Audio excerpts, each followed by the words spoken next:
Salut, dimanche 24 mars 2024. Donc, je vous présente le philosophe, je vous présente le bon à rien zozoteur. Dani, tu zozotes de trop, franchement, il faut que tu te fasses changer l'appareil ou fais quelque chose parce que vraiment, ça devient vraiment inaudible.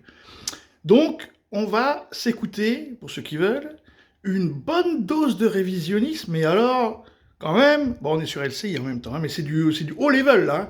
Bah ouais, un philosophe, je sais pas ce qu'il est exactement, l'autre, là, l'allemand rouquin, là, donc un khazar, évidemment, hein. Allez, c'est parti, allez, une bonne dose de révisionnisme, ça fait toujours du bien, un dimanche, un jour du Seigneur. D'un désislamisme politique The, et bah, désislamo-fascisme, hmm, qu'il soit sunnite ou chiite. hmm.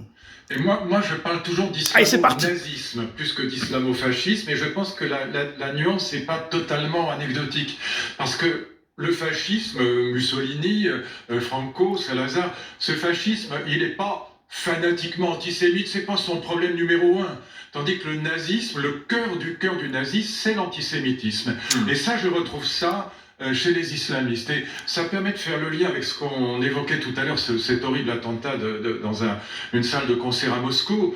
Il faut rappeler une chose, c'est que pour les islamistes, le communisme, il est ce que les nazis appellent le judéo-bolchevisme. Marx est un juif allemand, Lénine est juif, Trotsky est juif. Et surtout, ils ont cette idée que le communisme, il réintègre ce que d'ailleurs, à mes yeux, le judaïsme a de magnifique, c'est-à-dire l'idée messianique utopique. Et donc en 1941, novembre 41, Dany, quand le grand moufti de Jérusalem va voir Hitler à Berlin, eh bien le grand moufti de Jérusalem tombe d'accord avec Hitler pour dire mais le judéo-bolchevisme, les juifs tirent les ficelles en Russie, mais ils vont les tirer dans le monde entier. Et donc il y a cette dimension-là qui fait que pour les islamistes, le communisme, et Poutine pour eux est communiste, ce qui est vrai, parce que Poutine élimine les opposants, assassine les opposants, il est resté communiste jusqu'au bout, au fond. Et donc pour eux, ce communisme-là, c'est pire que les Américains, c'est parce que c'est à la fois athéiste et judéo-bolchevique. Il y a la dimension messianique du judaïsme dedans. Et donc oui, je pense qu'on a, même en parlant, pardon, c'est pas une critique, mais même en parlant d'islamo-fascisme, on sous-estime la haine des Lumières et la haine des Juifs qui animent l'islamisme aujourd'hui. D'accord, non, non, là, je suis d'accord avec toi, je veux bien parler d'islamo-nazisme. Euh, Ce qu'il faut écrire, justement, c'est cette dynamique destructrice Oui. Alors qu'on l'appelle, si tu trouves que c'est plus juste, islamo-nazisme, parce que la dimension destructrice, anéantissante du nazisme est effectivement beaucoup plus évidente que, par exemple, Franco, qui a aidé beaucoup de juifs à partir, il a laissé partir vers les États-Unis. Donc tu as tout à fait raison. C'est pas son problème majeur. Tandis que pour Hitler, le problème majeur, c'est les juifs. Alors quand même, à un moment donné, bon, ceux qui sont habitués à la chaîne, vous connaissez, il faut quand même étudier, donc c'est la chaîne Le Vrai du Faux, les accords de 1933 entre les sionistes allemands et les nazis. Hein. Donc les sionistes allemands et les nazis ont été en Israël et ont aidé à peu près 300 000 juifs à quitter l'Allemagne entre 1933 et 1938. Ça s'appelle les accords Arava ou Avara. Avara ou Arava, j'hésite toujours. Les accords Arava ou les accords Avara.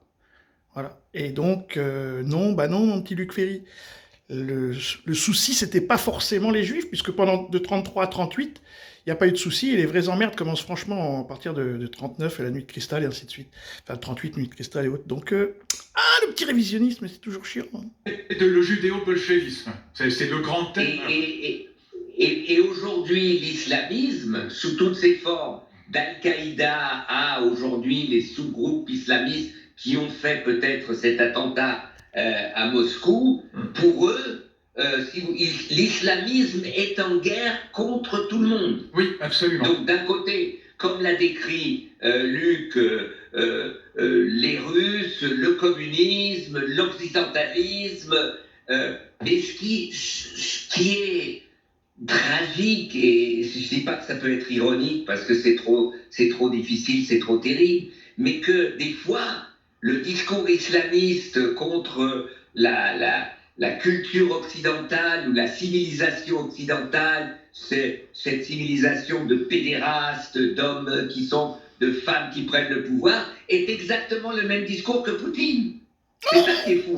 C'est pour ça que c'est... Bon, ça peut durer, hein. Mais vous voyez, donc, alors qu'il y a énormément de femmes pilotes de chasse en Russie. Pilote de chasse, pilote de bombardier, voilà. Et puis, lui, on l'appelait Danny le Rouge. Donc, vous voyez, quand il parle des bolcheviks et tout ça, c'était un bolchevique, Danny. Juif de surcroît. Bon, tout ça, c'était c'était sympathique, hein, une bonne dose de révisionnisme, ça fait jamais de mal, hein, donc, mais ils ont le droit de le dire.